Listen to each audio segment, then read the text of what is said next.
Hello there, everyone. Welcome back to some more Let's Play Underrail. In the last episode, we convinced Todd's multiple personalities to let him open the door or gate to the research dome. Within that dome, we had discovered, or were led to believe, that there was a device in it called the Acorn, which we actually possess, having found it down inside that area. We also found that the Lumerians and or Atlanteans who were in the research dome had been experimenting with a monolith they found within the Black Sea, which I believe they called the Shadowlith. This strange crystal, a large crystal about, I think, 3 meters tall or so, was or is emitting some sort of strange wavelengths from it, fluctuating between positive and negative. I'm not quite sure what that's referring to, but they were able to do some experiments on it, or at least on those waves, to determine that they were able to fade things out of existence when enough negative wave was directed at an object, or it seemed to convert it into some sort of liquid crystal, if I recall correctly. They were unable to make any progress in discovering what the Shadowlith was, what it consisted of, the actual substance that this monolith was made from, other than knowing that it was an extremely dense, I suppose, crystal? Material would probably be better, since I don't know if the Shadowlith is made of crystal at all. Eventually, during their attempts to, they tried cutting it with all sorts of different materials or equipment, tools, and what have you, and nothing could even so much as make a dent in it. They were shipped some sort of strange device. I got the impression it would be similar to a more solid form of putty. And when they spun this 3 foot or so amount of substance on a drill, it changed shape, and with it, it was able to slice through anything they could possibly test it on, including the hardest diamond, and they were able to slice the Shadowlith with it. They performed experiments on the waves of the Shadowlith was emitting, and on the dust, which they were able to create or ground up from the Shadowlith itself, from the sliver of it that they had cut off from the structure. The waves looked like they were able to enhance the psionic potential of people who were exposed to it, especially with low amounts of these waves. The dust was very dangerous. People who were exposed to the dust would have horrific nightmares about cyclopean cities and strange architecture. They would see strange creatures as well and hear voices. If enough dust was inhaled, they would have trouble breathing and begin lashing out and screaming. Finally, if too much of it was inhaled, they would die. While we were down there as well, I think I mentioned, we found the Acorn. Acorn is written on its top face, just below a white symbol, most resembling a diagonally placed egg, whose upper half is enclosed by a semicircle, with a bent stalk at the very top. It appears to be a container of some kind, one that seems to open horizontally in the middle. You are, however, unable to find the means by which to do so. There are no handles, no locks, no buttons, touchscreens, or visible sensors. Additionally, the robust casing easily discourages brute force, at least by more conventional means. Whatever is inside, it is likely invaluable. I said at the end of the last video that I was going to turn this in to the Professor Oldfield here at the Aegis Incorporated. After all, they hired us to complete that job. And I'm still thinking that we should do that here? But maybe we'll turn it into Oculus instead. So let's talk a little bit more about what happened last episode. So after we picked up the Acorn, we discovered that the door we had used to access the area in the research dome that contained it had shut. The Shadowlith was also emitting some strange lights. Suddenly, we were attacked by some sort of Oh, I didn't get a good view of them. But the way they moved reminded me of a snake or a serpent, or something of that sort. They seem to be comprised of dust as well, whatever it was.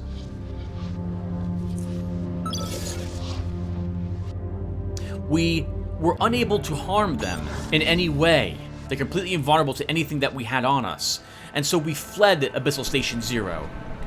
On the way out, Todd was met in our submarine, and we allowed him to stay, and we made it back up to the surface, where we told Todd we will find someone to take care of him, which is what I intend to do now, or soon enough to now. The first thing I am doing, however, is repairing all of this equipment that I picked up from Abyssal Station 0, and then we're going to sell it.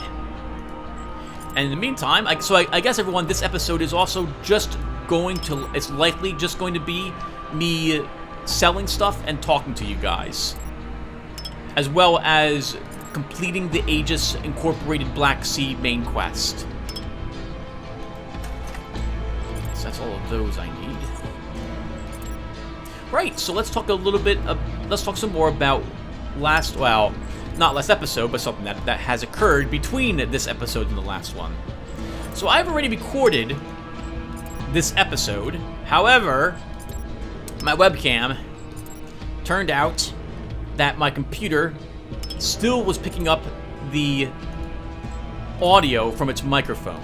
I believe I have fixed this again. There was another spot in which the microphone was being picked up from.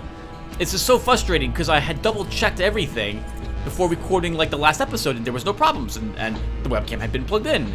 But the computer picked it up again for some strange reason last episode. And so now not only do I have to re-record this, I have to re-record one Medieval, and I have to re-record the last episode I did of Halcyon 6. So I'm going to take that video down to record it. I refuse to suffer with, have you guys suffer with videos that are of very poor quality. The microphone on my webcam is able to pick up sounds very well compared to my Blue Yeti, which I have configured. The Blue Yeti has different options on it, which allow you to configure how it picks up sound, like the area around it that the microphone will will detect sound from, that my Logitech webcam does not have. So Logitech just picks up everything, and I mean everything. It can apparently hear the air conditioning in the living room, even though it's nowhere near that, very well. And it picked up the party that my neighbors were having yesterday very well as also, so very frustrating. So realistically, what I should probably do is record that video I promised you guys of myself, saying hello, waving to you guys. You guys get to see what I look like. I'll see what you guys look like. I won't really, but I'll pretend I do. And give you guys a tour of the house and so on with what I can with the webcam. And then maybe play a game, maybe. I'm not sure if I want to do that yet. Mostly because I don't like seeing my face on cam streaming. I just don't like it. But if I do that, then I'm all done with the webcam. I don't ever have to plug it in again. So I won't have these audio issues I'm currently having. Now back to Underrail. So we have a handful of things that we have left. Oh, I'm sorry. Let's back up again. So I am re-recording this episode. The bit I had recorded previously, I had changed my mind on who to drop Todd off with and who to give the Acorn to. I ended up giving the Acorn to Azif from Oculus. In retrospect, I am very glad I am getting a chance to redo this video because I do not think that makes a lot of logical sense for me to do. We haven't done any real work for Oculus. We've done work that got us in Oculus, but not working for them. I do not know if Gabriel trusts Oculus enough to break not his promise. I don't know how else to describe it though. The trust? We'll go with trust. To break the trust he has with Aegis Incorporated to deliver them the Acorn that we found. Oh, I guess we won't take any of that. Actually, we won't take these either. Yeah, so I'm thinking we probably should deliver the Acorn to Oldfield rather than Azif. Azif can tell us a large amount of lore about the Acorn though. And I don't know if anyone else who's played this game has actually turned in the Acorn to Azif. So maybe for you guys at home, basically.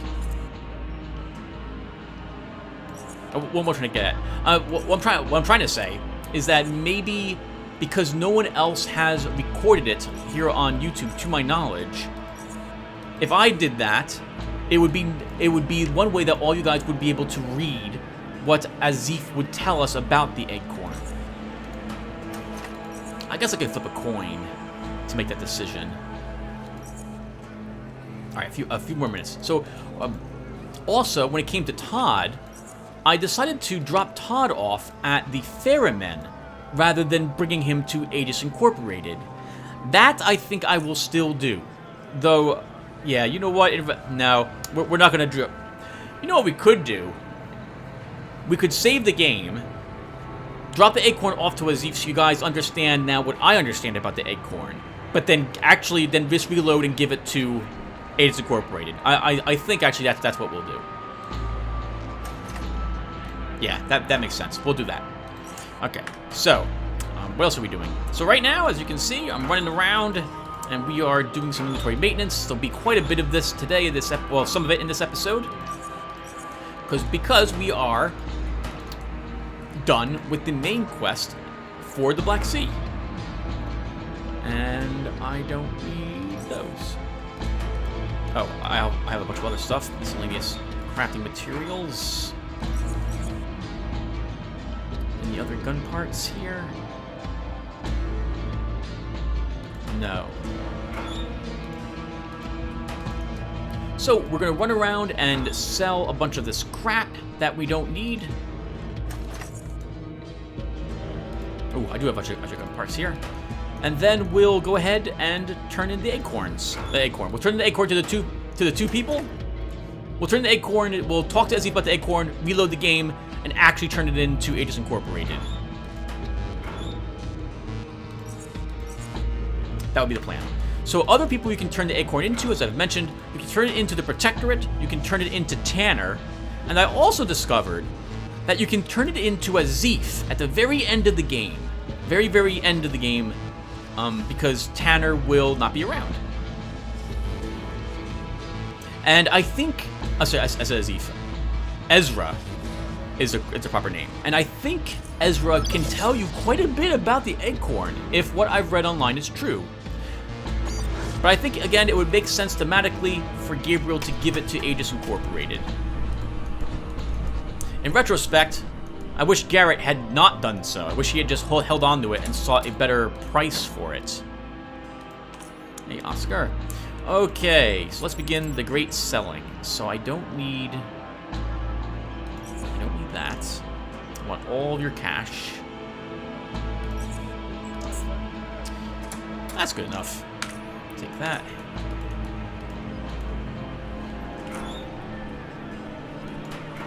Leave some more weapons behind in preparation to sell them later. What does Dercia have today? Well, rather, what is she buying today? No weapons. She is buying a single blueprint. Do you have any ammo? We have plenty of ammo for her.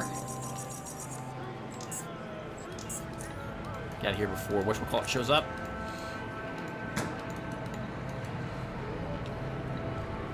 Sell off some of our laser weaponry to Hassan and Halim? Is that his name? What's your name, sir? Halim, yes. Okay, so I'm interested in selling you the cheapest one of these, because you don't have much cash. I could probably benefit from all of your plasma cells.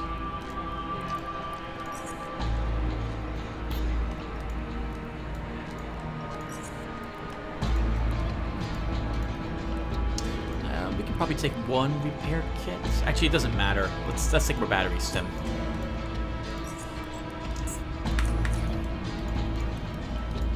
Oops. Now we go up to Cortec. We'll sell more religious weaponries for more Charons. I'm gonna be. Oh, what? You! Come over here!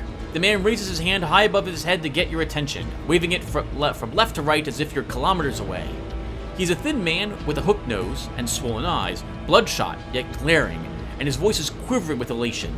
His clothes covered in green sticky-looking liquid, some of it even smeared on his face and hair. Come here, good man! I need your help! Taste this!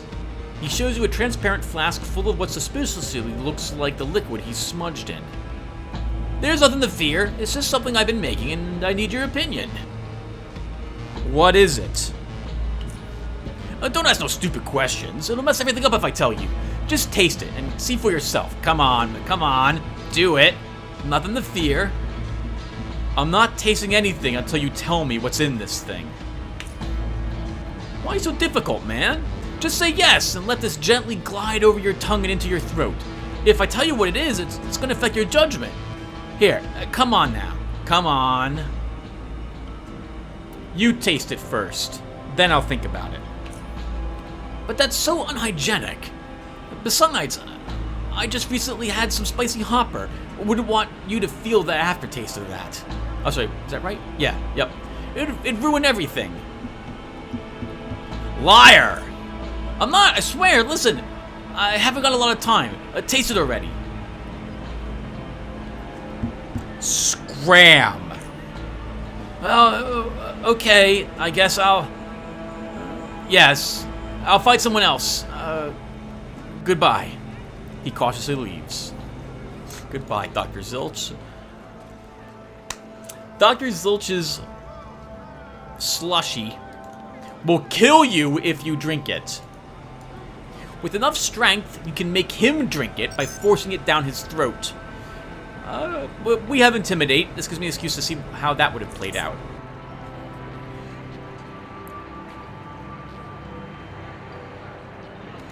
Okay, up to Hassan to sell.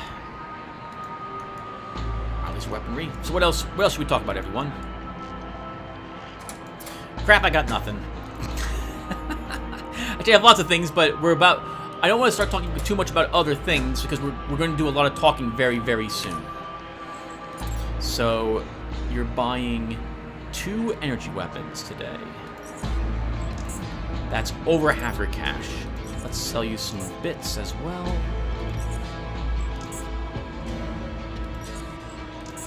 Alright, that's all his money. Is he selling me anything I'm interested in? If he had a quality like 150 energy emitter, I could be tempted to make another machete.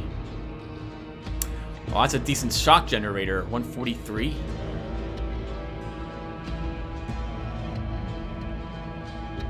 I forget what level ours is currently set at.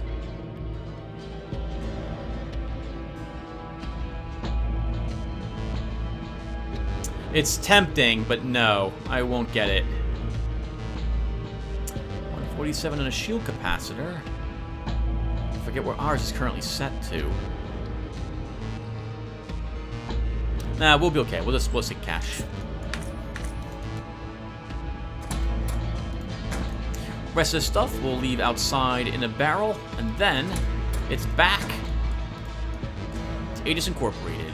Actually, no, we'll save the game, and then we'll go to Azif. Oh, actually, no, we'll go to the dude first. We could use more juice. There's a bunch of crap in that one. 1 second. I'm going to take most of that and store it in a different barrel. So that's psionics and psionics. Psionics goes into a different thing.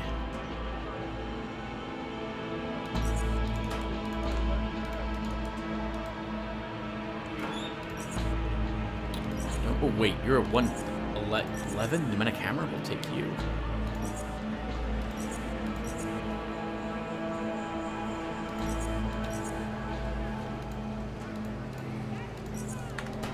Okay, so let's go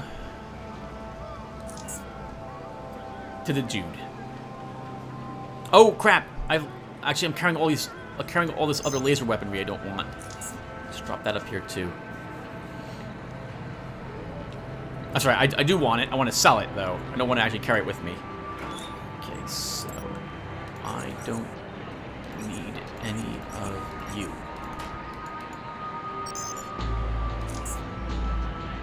Go to the dude. We'll get more juice. Then we'll go back home so I can store this other stuff I'm still carrying around with me. John the Beautiful. Hey, pal. Got a minute?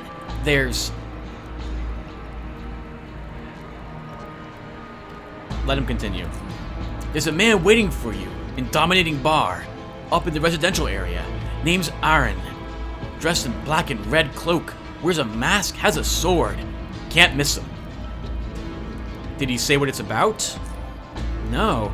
He only said that I tell you, which I'm doing right now, that it's something important and that you should see him as soon as possible, which means now.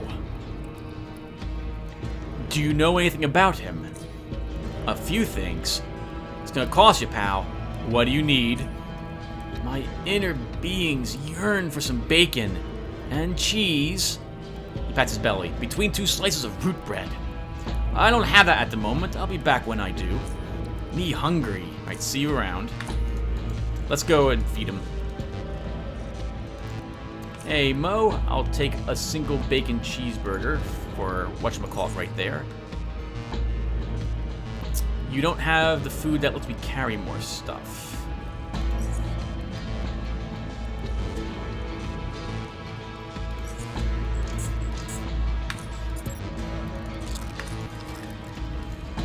Hello, John. Hey, pal, got the food ready? I do. That's what I'm saying. Prepare some food and let's get started. Aaron, tell me what you know about him. My inner being's yearning for some bacon and cheese. Here you go. Yeah. What is life without bacon? Now, pal, this guy came here somewhere around the time the Black Sea Expedition boats came back for resupply. Around that time, he approached me and inquired about everything that's been going on in Core City in the past few weeks. And I mean everything, pal, especially about the expedition. I got so much canned food out of it, I'm good for... Anyway, he's looking for something. That something is most likely related to the expedition. Yeah, I don't know what it is, but whatever it is, it's gotta be the reason he's after you. When your name came up, pal, he got really interested. He nods up, pulling a piece of bacon out of the sandwich and eating it with delight. Tell me about the man himself. He's the kind of man that's not too pleased about hauling food to me, but we, struck a deal in the end. The man means business and knows business. But he's Hexagonian. That I can bet this sandwich on. It's the way he dresses, the equipment he's got, the attitude. Hexagonian. Who he's working for? That's a more difficult question. There are plenty of factions in Hexagon. Most pretty low-key. He could be a lone gun as well, a lone sword in this case. But he's well equipped, and the toys he's got don't come cheap. So there. And that's all I got for you. Takes a bite out of the sandwich. Hot damn, pal. This dominates. And the cheese, oh boy. Okay, take care, John. We know who that is, and we know what he'll do, and we know what he wants as well. And we're not gonna give it to him. That's not the plan. We're not playing a merc. We're not playing someone who was mistreated by H Incorporated, because we weren't. Alright, let's go to the dude's house. Or a cave home.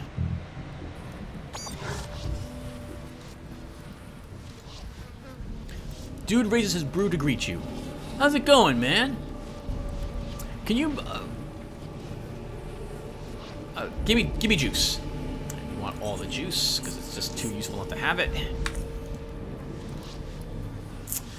Dude, ever seen anything like this? Show him the Acorn. He puts down his bottle. He looks serious. Whoa, man, Whoa, I know this from somewhere. It's a Connor. You mean Aconr, pronounced Acorn. Wait, it's all coming back to me. He stops to think, his eyes turning more and more distant. Man, I see this image before my eyes of this, like, round thing in an open metal case. Just like that one. This sphere, it's, like, glowing in the dark. Can you describe it? It was awesome, man. It was an awesome computer of notable roundness. I don't think that's what Acorn is supposed to stand for. No, man, it stands for Aconr because it was made by Aconr. But it's an awesome computer of notable roundness because it's an awesome computer of notable roundness. Who's Connor, anyway? The guy who, like, made Aconr. Pay attention, man. I mean, like, really? I meant, what do you know about the guy? If he is a guy. Besides him or her making the Acorn. Oh. You're right, man. Connor's also, like, a last name. Maybe it's not a he. Maybe it's an it. Or maybe she's a she. Nah. I'm all for it now. It, like something that isn't human? He nods. Yeah, man. Something non-man. Unman. In-man. He shrugs. I'm just speculating. Never mind the gender. Tell me about what else you know about Connor. I really don't know anything about Connor. Who or what or when he is other than he made Aconr. Awesome computer of notable roundness. That's the information I got in my head. And you already know how that thing works. He takes a gulp of brew. He means his head. What do you know about the Acorn itself? Well, not much. I don't even know where I'd seen it. But I know it's important, like very important and powerful. Totally awesome. I think it's one of those creative computers, man. You must have encountered those somewhere. They make stuff out of stuff. You just, like, plug them in, let them do their thing, and after a while they, like, make, if not a complete mess of something, then something cool. A figurine, a keyboard, apocalypse. This one. Now, this one's a notable roundness because, like, you see, a sphere is the perfect shape. No weak points, you know, how the saying goes. A bar is as good as its drunkest patron. Or something like that. But yeah, a sphere is the best at enduring high pressure and stress. Not so much external pressure, because it's made of tough stuff, but rather internal pressure, due to all, like, the hard thinking it's gotta do. I know I get under a lot of stress when I think a lot. So much so I think I'm gonna explode. If that was a sphere, I'd never explode, man. You'd be able to put me anywhere and I know I'd be, like, non-explosive to the max. Yeah. Say nothing. Anyway, the things that are notable around this tend to, like, roll around where you don't want them to, which sucks. So you gotta keep them in boxes of notable cubeness for easier stacking. Or perhaps of notable tesseractedness. But those are, like, really, really hard to find here. Would you hold on to it for me? Are you derailed, man? I'm not keeping anything like that here. Someone's, like, after it for sure. And I don't want to get woken up by a bunch of stealth-shielded, sober cyber assassins after you're gone. And don't you dare, like, stash it somewhere in my cave. I see Aconr lying about, I'ma throw it out, man. No matter how awesome of notable roundness it is. Alright, I'll take the Acorn elsewhere. Yeah, man, you better. Talk to you later, dude. Okay, let's go back to my house.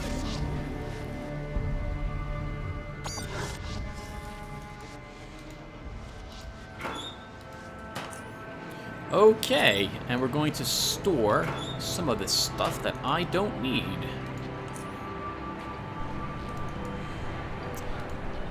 Some mementos for our, mostly mementos, from our journey down in the Black Sea. Oh right, I have the lights working now. Okay, weapon shelf. We're actually going to put armor in you, so I do not need this with me. I don't need that or these. That one I can sell. That one I want to hold on to. Is there anything else I have that I don't need? Oh, hello. I don't need to carry around crawler caltrops. I probably don't need the MK2. Frag grenades. Not really. Yeah, I should be using MK3s.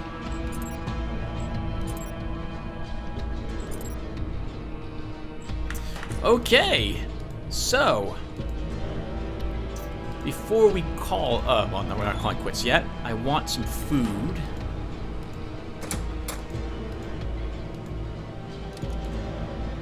I want the food that lets me carry more stuff. None of that is it. Oh, I also don't think I need that with me. This is it. We'll take Pentapus Barbecue with us. Mostly because once we let Aegis Incorporated know that we have this Acorn, or actually, whether or not we tell him that we found it or not, Aegis Incorporated is going to leave very shortly after, with their mission either successful because you gave them the Acorn, or unsuccessful because you did not do so. Okay, let's go to Black Expedition Camp.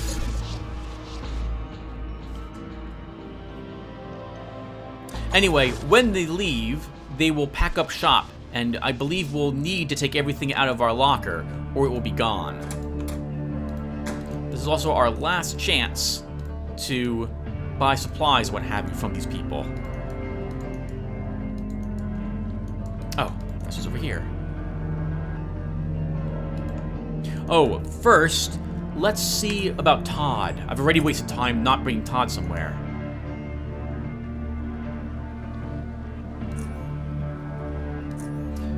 Nice, the frequency, the theremin. Speak. Where are you now? Over. I'm at the northeastern waters. And after that, first Sombrodian Geyser Village, then Demuti Refuge. That's the plan. Thanks, over. Okay, so he's not near us, so we will wait till he's at the Demuti Refuge. His head... Oh, goodbye, Professor. Hold on. I didn't want to do this quite yet, did I? I wanted to actually turn this in first. I wanted to deliver this to Azif, so you guys can know everything I know about it. But then we are turning it into the Professor.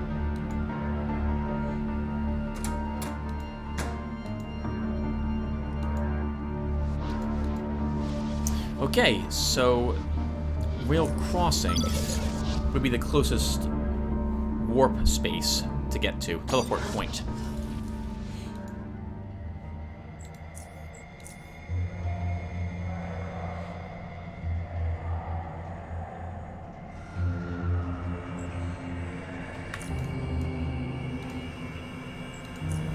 Sorry, I like not having that indicated number.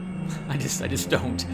I don't know why. I'm obsessed with the quest log not having numbers on it. Black Sea. Oh, interesting. It does say we could keep it to ourselves. Maybe we should keep it then. Well, what good does it do us? I didn't even think to check the quest log. Oh, did I read about the Acorn? I did. I think I did. I hope I did. I don't think I did. One second.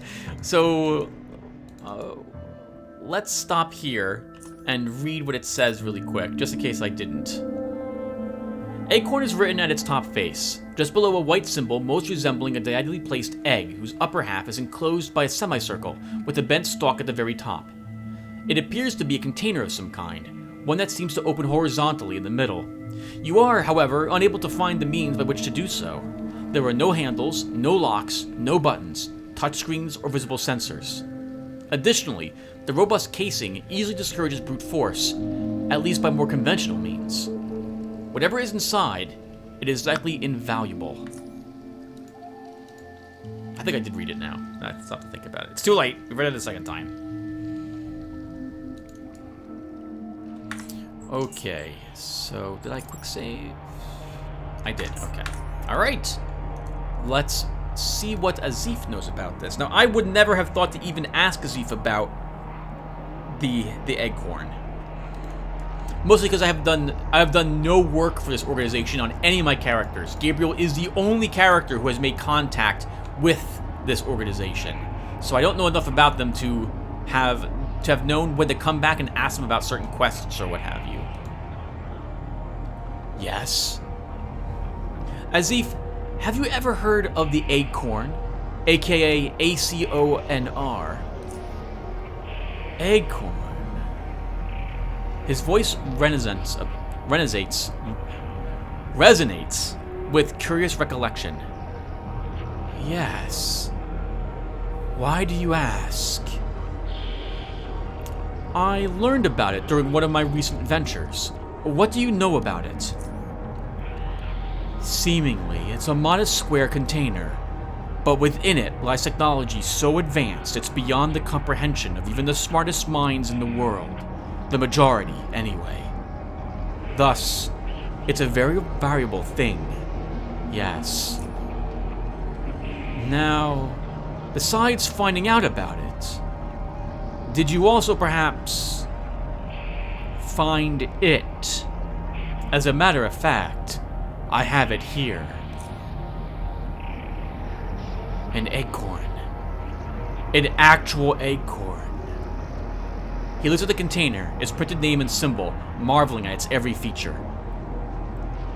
I never thought I'd see one in person.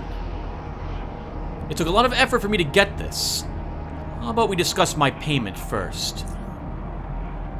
Of course. Will 3,000 charons suffice? Anything less would be disrespectful, considering the value of the item. 7,000 sounds perfectly respectful. Agreed. He inspects the acorn, rotating it from side to side. Then he looks at us. The coded signal for the quantum near field lock. I don't have that, if that's what you mean. You know about it. Yes, for the lock. All acorns have it. But perhaps I'm asking for too much. These locks are practically impenetrable. But there is time. You said acorns. There is more than one. Yes, there are more of them. Acorns, you see, they are quite unique things. Inside each one is a spherical supercomputer, the brain of an artificial intelligence capable of controlling innumerable nanobots, also contained within. Why? To create. For each acorn has a prime directive to construct something, a mega project, based on the blueprint it has. It must do this under any and all circumstances, and it can do so autonomously, all on its own. How does the acorn work? Obviously, I can't go into all the details, but I can describe to you the basic principles of operation to the extent of my knowledge. Once an acorn is unlocked and activated, it loads its blueprint and seeks to realize it. The blueprint is not as simple as one may think, as it does not only contain the design for the mega project itself, but also patterns for everything that needs to be built in order to finish the mega project. To put it simply, the nanobots cannot do everything themselves. They need to make machines that can make bigger and more complex machines. Now, the Acorn's advanced AI allows it to evaluate its surroundings, which might be nothing more than damp, deserted caverns. This would mean its nanobots would have to adapt to seek raw materials on their own, manufacture machinery, essentially develop all the necessary technology from scratch. Acorn will often need to establish an external source of electric power. Its starting energy stores is immense but finite, and it needs the means to defend itself and its work as well. Conversely, it could have been activated in a high-technology environment where power and process materials are readily available, where it could interface with other machines and systems in order to, yes, learn and aid itself in order to complete its task. One can even actively help it by feeding it data it requires for further progress, as well as supplying it with resources. So, I am only vaguely familiar with this idea, and only because a friend of mine was telling me about this due to my interest in the von Neumann probes within a game called Sword of the Stars. Like, Sword of the Stars, these machines, they exist to create better, more powerful machines and gather resources to that end. They would go to a planet and they'd harvest the planet. If the humans were down there, they get converted into whatever it is that they need, biomass or energy or something of the sort, and then they fly off. And taking those resources, they bring them back to their planet or their structure or superstructure or what have you, and they produce better machines, able to do this faster. If they're resisted, they send more powerful machines there to try to defeat whatever it was that stopped them, because they're desperate for resources to construct whatever it is that they want to make. Maybe this Acorn and its nanites are not so hazardous. Maybe they'd be friendly. Maybe they could. I don't know what they construct, and I don't know how they go about gathering the resources required to do it. But they could be hostile, and they might eliminate all the life within Underrail to perform this task, or they might not. I'm not sure. Additionally, it is clever enough to substitute materials it doesn't have with ones it does, so the end result can fulfill the requirements in essence, but not necessarily in form.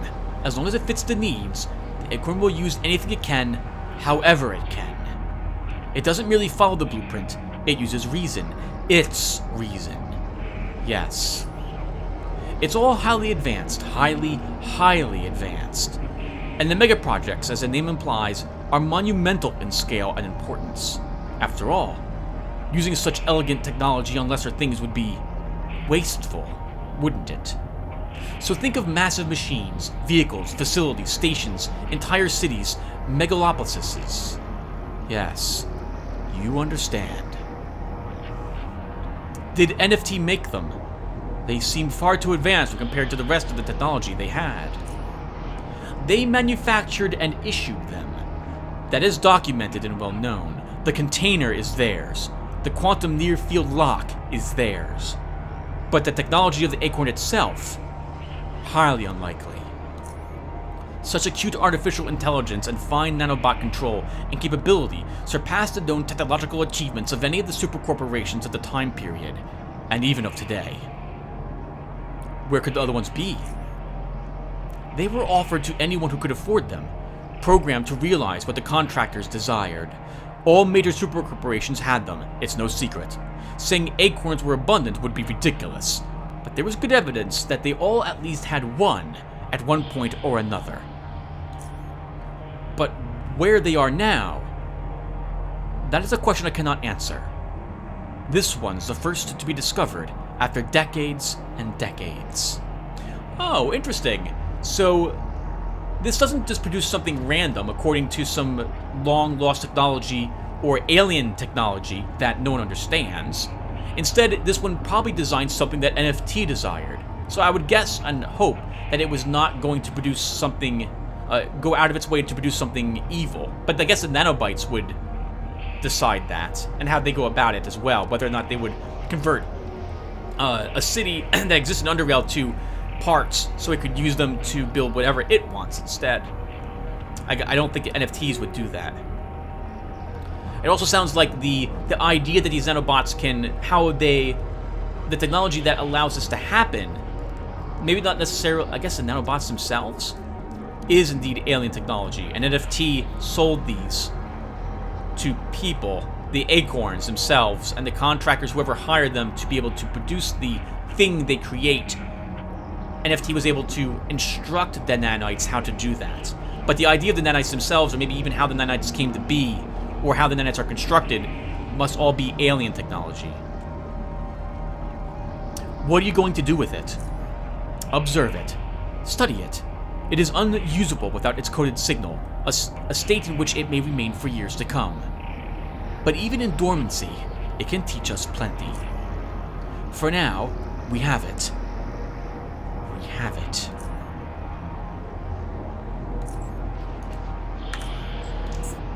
But that is not who we will bring it to, everyone. We are delivering it to Professor Oldfield.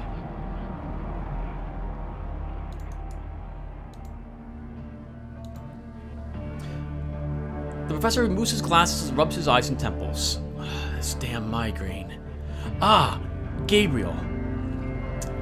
I have a report to make about Abyssal Station. Tell me everything. You explain to him what you discovered.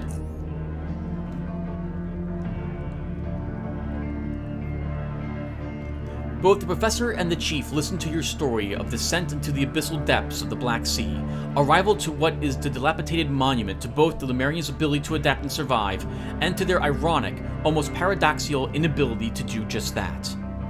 In silence, they wait for you to finish.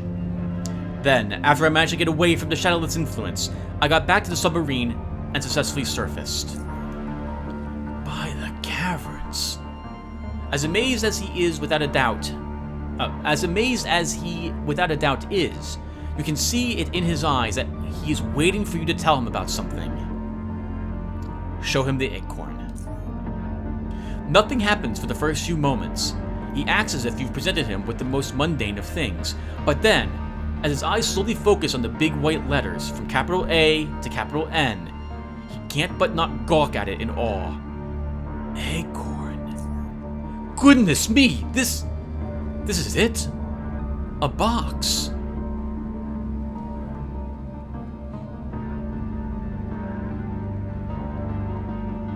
That's the acorn, Professor.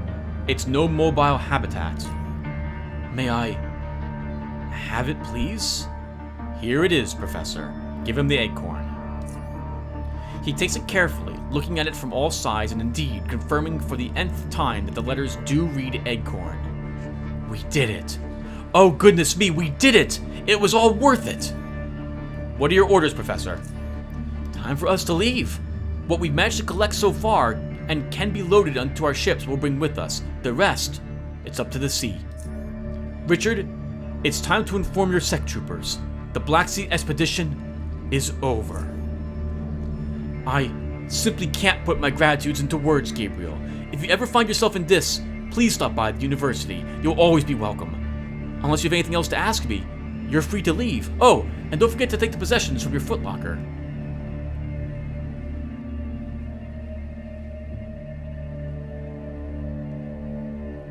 Just a couple of questions, Professor. Yes? Do you think BioCorp knew about Abyssal Station or Shadowlith? What if they feared facing what was down there and retreated because of it? He makes a long, thoughtful pose. To that, I'm afraid I couldn't possibly give you the answer. I suspect that was the case. I suspect that BioCorp knew what it was that NFT discovered, based on what I've seen and that we will see together down in the deep caverns, and they were very interested in making sure that NFT did not gain access to it.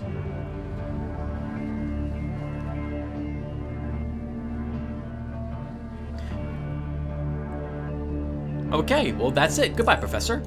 Let's go make sure that we got all the money that we would have gotten. By the way, you'll note that I just gave the device to Professor Oldfield. It's what we were kind of hired to do anyway, so I'm not really expecting to be paid any more for it. They seem to be having another discussion and are unaware of your presence. But if you have Mercantile, you can get a decent amount of cash from them. Not as much as we got from Azif, though. I think at most they can give you like an extra 1,000 or 2,000 charons for that discovery. We don't need money, if I'm being honest. And Gabriel, again, I view it that he turned the Acorn in. This is why we were hired by Aegis Corporation to begin with. This was their whole purpose here. I'm glad to actually have completed it for them. Let's listen to the conversation. So, Marky, this is it. We're leaving the Hell's Gut. Yep. It was horrible. Pipe working. Since we arrived here, we've had to deal with bugs and giant serpents. Them toxic crap tubes. Disease, sickness, dominated by stinking germs. Native attacks. Chalk zoners. Pirates. Sea zoners. Food shortages. Pipe working canned eels. But frankly, Tone, I really miss some hardcore grinding.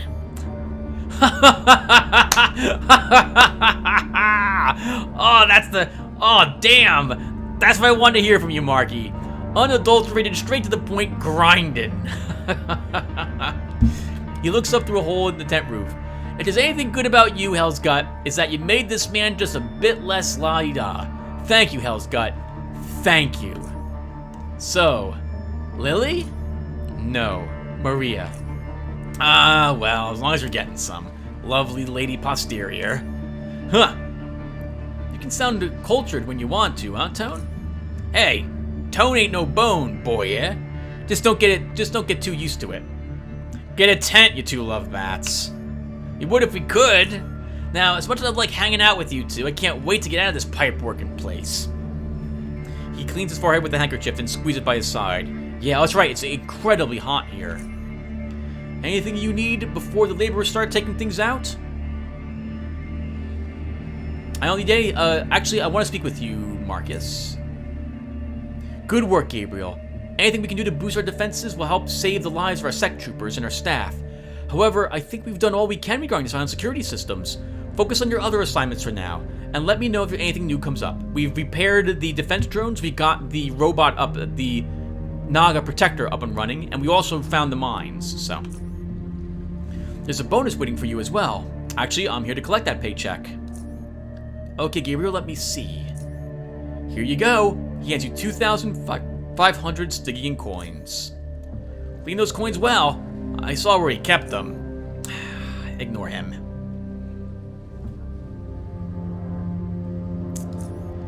While I'm here, let's maybe buy 3 of these.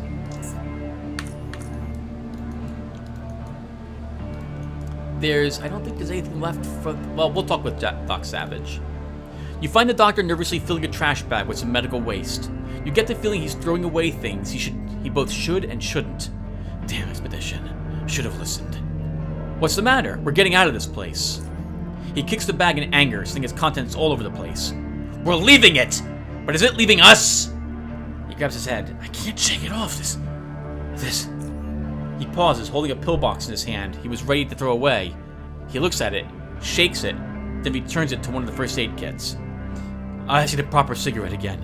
Or a dozen. Not those things you gave me, but my favorite. A lucky shot. Hang in there, Doc. Just a bit more. What do you need? I came here for some medical supplies before you packed it all up. Hey, Gabriel. Do you want that implant out? I happen to have an extraction tool here. Should work.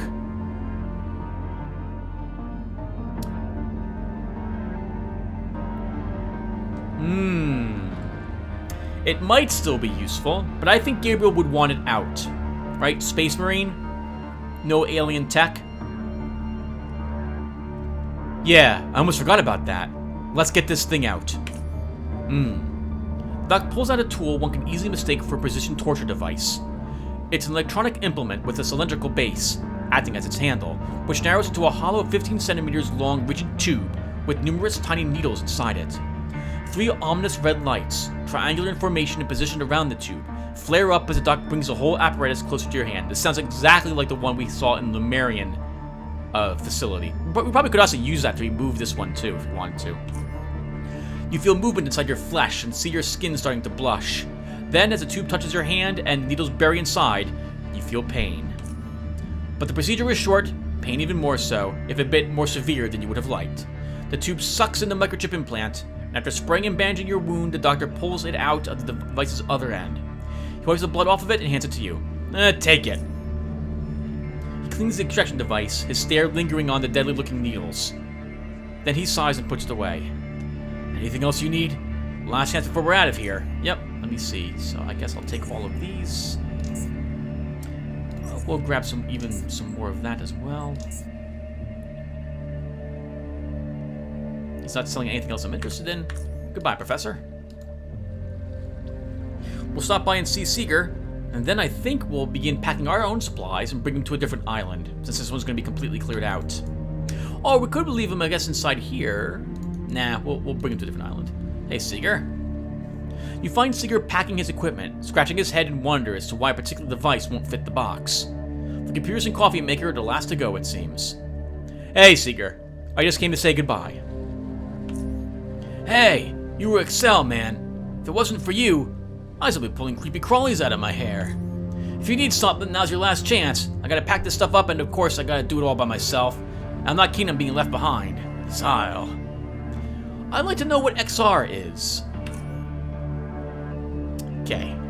But don't tell anyone about this. People don't understand this kind of stuff. Okay. XR is short for mixed reality. That's mixed reality. Is it something like augmented reality? Real environments with a computer-generated overlay? Well, you're thinking in the right direction. But this is something different. This is Excel. You know how regular virtual reality works already. You put on a headset, maybe connect the electrodes, enter a gyrosphere if you got it, and then you're in this totally computer-generated world. But mixed reality is different. Some of it is real, some of it is virtual. He glances around once again before proceeding. Okay. Now, there's this thing called a mixer you gotta step into. It's like a gyrosphere, but there are no headsets, electrodes, or anything you have to put on. You step into it, the entrance closes, and the session starts. It costs a lot of credits, but it's worth it, man. Hexagonians are going crazy over it. I still don't understand the mixed part. What are these sessions like? Yeah, so when you're in virtual reality, everything's digital. The computer reacts to what you do. You affect the virtual.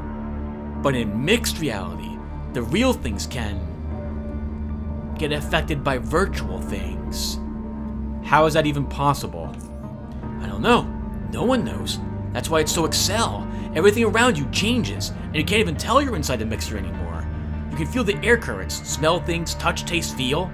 The sessions themselves range from just visiting places, meeting people, flying, doing all kinds of things. So the way I understand this is, imagine that you start up a VR game, right here, and I don't know. Let's say there's some anime girls there, so you're talking to them, what have you, and like in this mixed reality, one of them you would talk to them.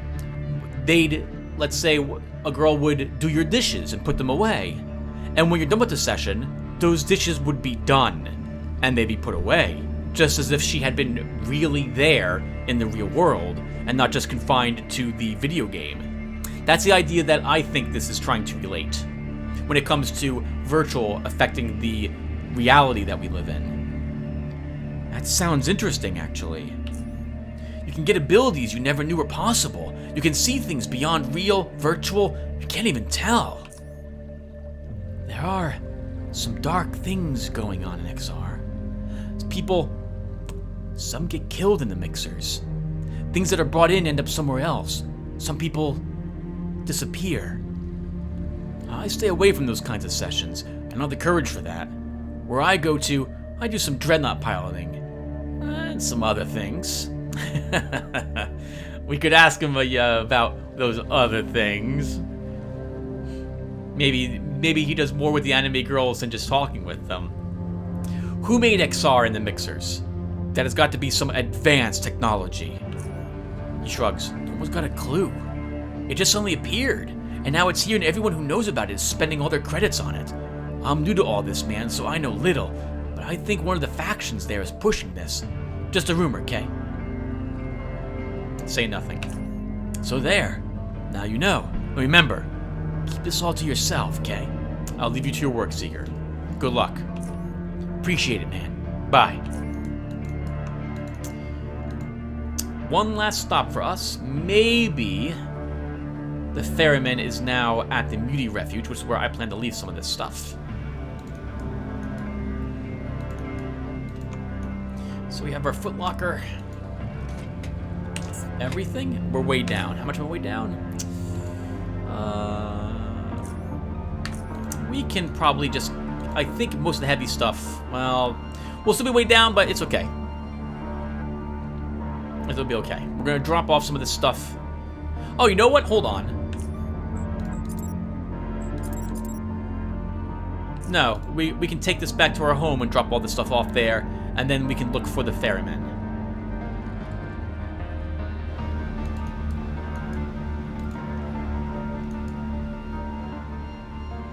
So let's do this as quick as we possibly can. We are not leaving Todd with the expedition. Todd will be, well, again, I wanted to leave him off with the ferryman to see if it ends any differently.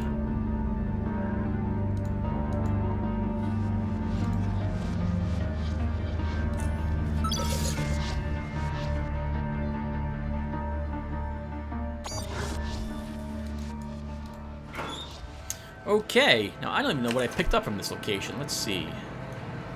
So...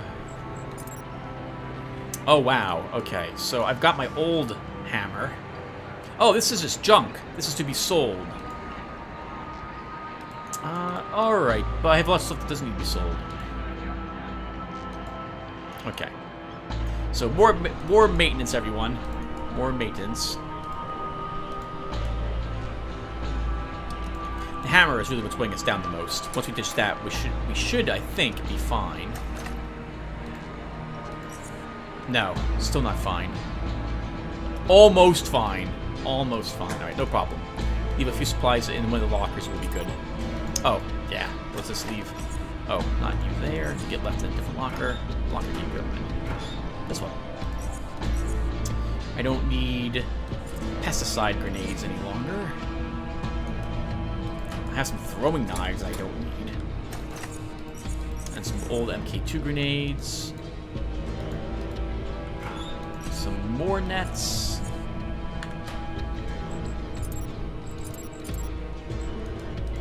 Okay.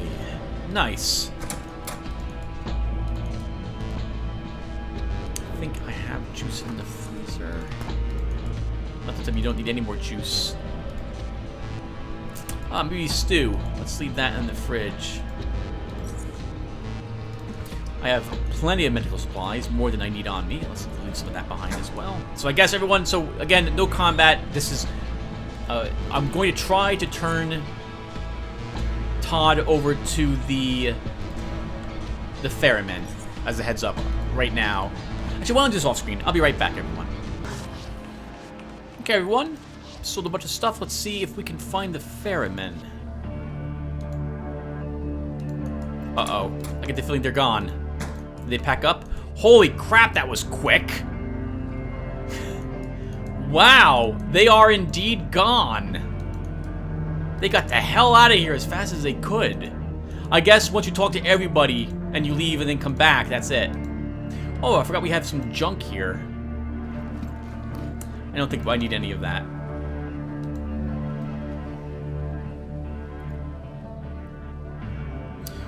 Okay, well, the only one left around then would be the ferryman. So let's see where he's located.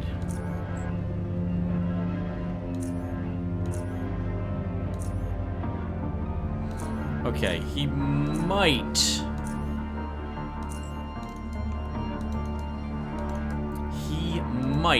be at the mutants by the time I get there.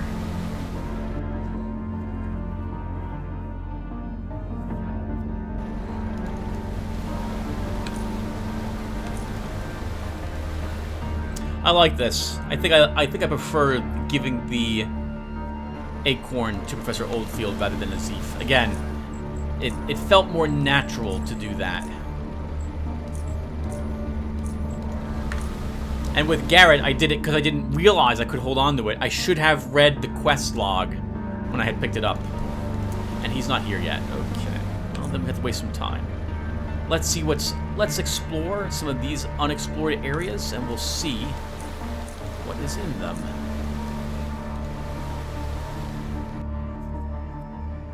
And then we'll talk to the ferryman, and then that'll do it for us, everyone. Oh, we can't go this way, is that right? Yes.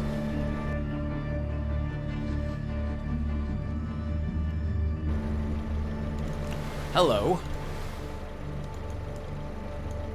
What was left here?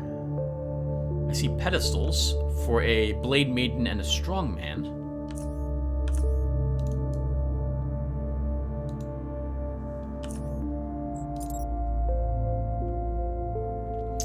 Didn't bring any other food with me.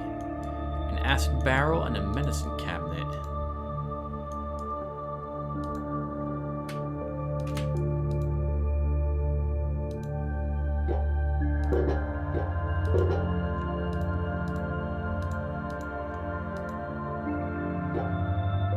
I remember this place. Let's see what's downstairs.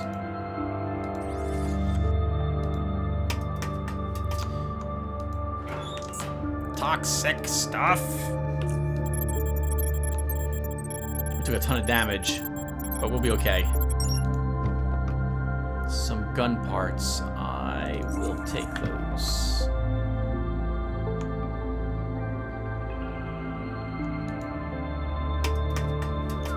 Whew, 20 stacks of it. Holy crap.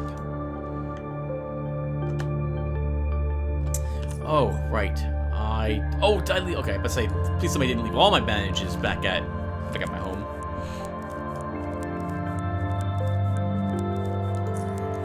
Thankfully, inhaling that gas doesn't last very long. Alright, so nothing there. Except for some weapon parts. High quality gun parts, though. Really nice if I was using a firearms character. Serpents!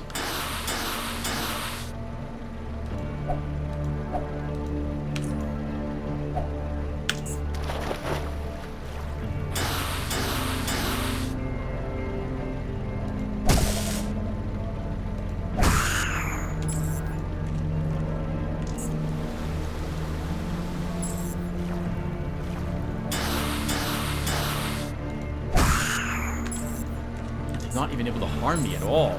They can't get through the armor of our plasma leviator.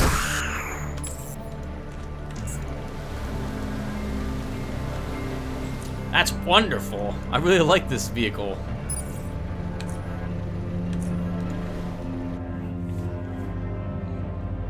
I think I enjoy the sit-down, well, whatever this is called, jet skis, more than the standing ones. I thought I explored this area before.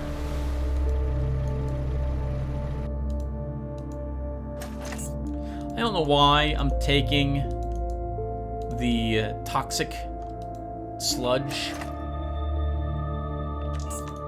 Because I'm not gonna throw those grenade types. Oh, lots of locked crates out there. Oh, look at this! Weapons! Some sort of, this looks like some sort of artillery. They must have used this to try to, when Biocorp showed up. So what do I not need? I don't need those.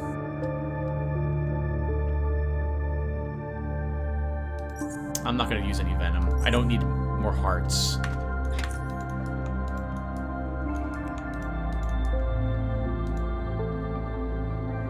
So it's over here, then we'll check where the ferryman is again.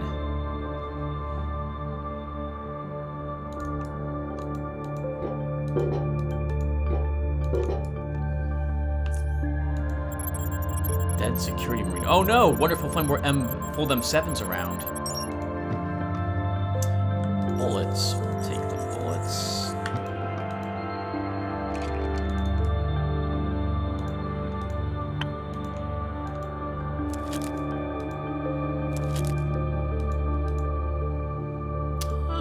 A whole lot of nothing in this area. I guess I should have expected some things, even the hermit crab back there. Nice little area, get some honey stalks. A poor dead security marine. Hopefully he wasn't mutagened.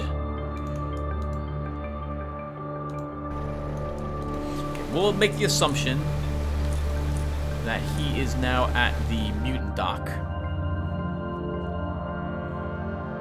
And then next video, What? Okay, okay. These Aegis Sec troopers are still driving around with their jet skis.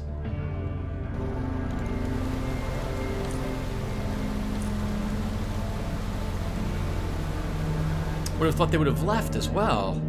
Maybe they kept a small detachment there. Maybe that was the rear patrol, making sure that nothing was going to sneak up on the expedition as it went back to Core City. Oh, come on. Okay. Well, this gives me an opportunity, I suppose, to do some other maintenance. So, we have a repair kit. And I don't need the fusion cells.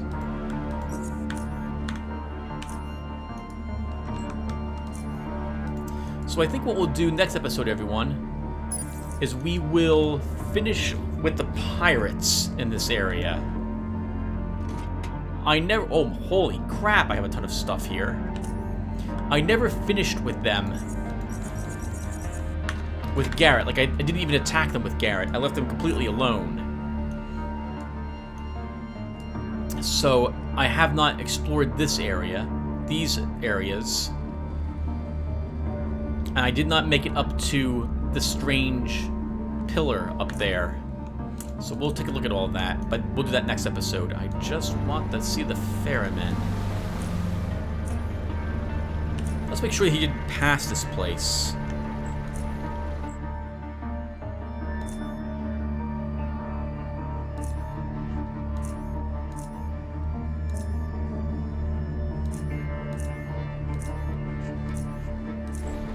That's a lot of clicks to take that out and put that away. Alright. I guess we'll go over here. Do a little more exploring. I would really like to end the session telling the ferryman about Todd. Oh yeah, forgot about that. We slaughtered the mutants, didn't we? Rather than give them any supplies. I think that does cut into the supplies that Aegis Incorporated has. And I also think they're rather angry if you cut a deal with them for a big delivery of such.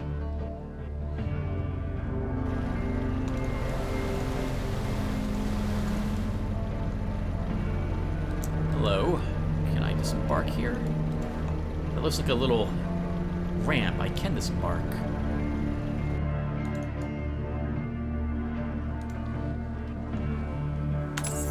No, you don't, Hermit Crab. I'm going to go before you.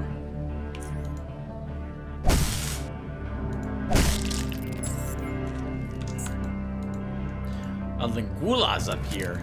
I guess Hermit Crab is useful to kill too. You can get some of their... Can you get shovels from them? I think their eyes are what you can get from one of them.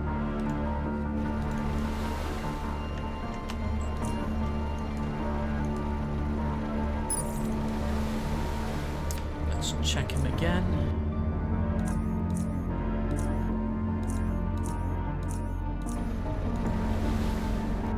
We have to kill the savages just to make sure that the ferryman goes where I want him to. Actually, I think he goes to all the... Oh.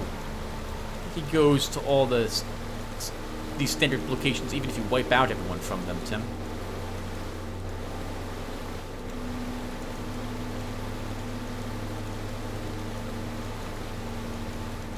I guess since we're waiting, we'll kill some savages.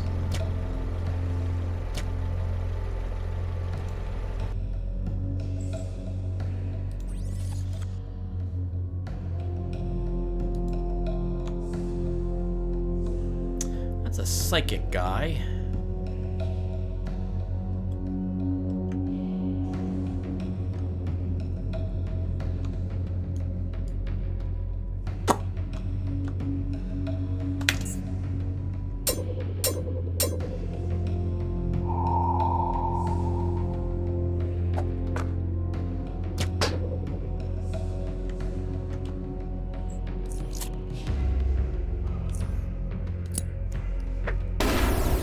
Holy crap! That was amazing. Wow. MK3 plasma grenades are amazing.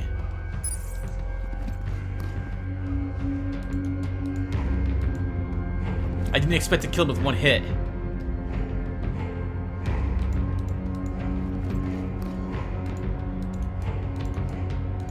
What were they guarding? Some pots. Let's say some more Lagula. I don't remember what it's used for. Don't need a shark. Here's that strange symbol again. We know that the juice allows us to... When that symbol's on the ground, that creates a portal for us. We can't take their boat, apparently, either. Okay, we're gonna go back to the mutant. I think he's probably back here by now. I could talk about random stuff, but I wasn't planning on it. I was planning to do a lot of talking and reading this episode, instead of doing a lot of talking about random things, like things not really related to Underrail. Other than explaining what happened with my webcam, why I had to record this episode. That really sucked.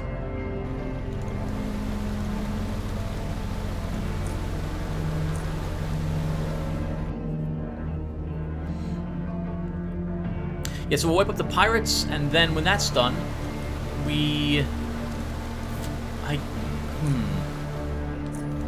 I'm I'm not sure. I know there's a lot for us to do if we want to see all of Underrail still. Or maybe not a lot, but there's definitely more than just finishing up Upper Underrail and visiting the Tortists. But a part of me is tempted to end the series more quickly than normal. Like, I'm tempted to just go for the end after we see what the pirates are hiding. You find the ferryman busy as always. I guess I could use a break. What do you need this time? I found the last living Lotaeri. His eyes broaden. Lotaeri? Yep, there's still one around. Picked him up from an abyssal station at the bottom of the sea. The submarine. Yeah, he's in that very submarine. I was wondering if you would take him with you. He's a grown man, somewhat underdeveloped mentally, but I think he's ready for a new life. The last Lotaeri. He puffs smoke high up, his gaze clinging on the stalactites above him before dropping it down. Why me, kid? I can't take care of him, and he's not capable of taking care of himself outside the confines of his former home. I can't leave someone like that on his own. But I also have to be careful of who I leave him with. He ponders, the smoke from his pipe clinging to his beard and hair as though his head is overheating, courtesy of an air current blowing in his face. After a while, he responds. Fine, kid. Fine. My heart ain't made of stone. I'll take him in. Besides, I've spent years in the sea, searching for relics, and now come forth with a living one. A living, breathing human being. Where is the submarine? Is it where I left it? He pulls out his pocket and unfolds an old stained map of the Black Sea. Yes, right there. He marks it on the map and folds it. I'll pick him up as soon as I'm finished here. Tell him Gabriel sent you. He nods. Anything else before I leave, kid? Nope, I'm off. See you some other time. Alright everyone, that will do it for us. Thank you guys for watching, and I will see you all in the next one. Take care everyone.